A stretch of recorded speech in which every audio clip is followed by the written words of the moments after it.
আসসালামু আলাইকুম, আশা করি সবাই ভালো আছো। আমিও ভালো আছি। আমি আজকে চলে আসলাম নতুন একটা ব্লগে।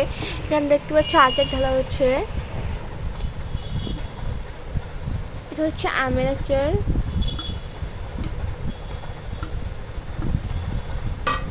তোমরা কে কোথা থেকে ভিডিও দেখছো অবশ্যই like, comment, share, subscribe to my channel. আর বাইরের ওয়েদার দেখি, দুপুরের ওয়েদারটা কীরকম দেখো। দুপুরের ওয়েদার এখনো হচ্ছে কি একটুখানি রোদ হালকা আছে। সো গাইস, টাটা, আবার দেখাবো নতুন কোনো ব্লগে। ততক্ষণ পর্যন্ত সবাই ভালো থাকো। আল্লাহ হাফেজ।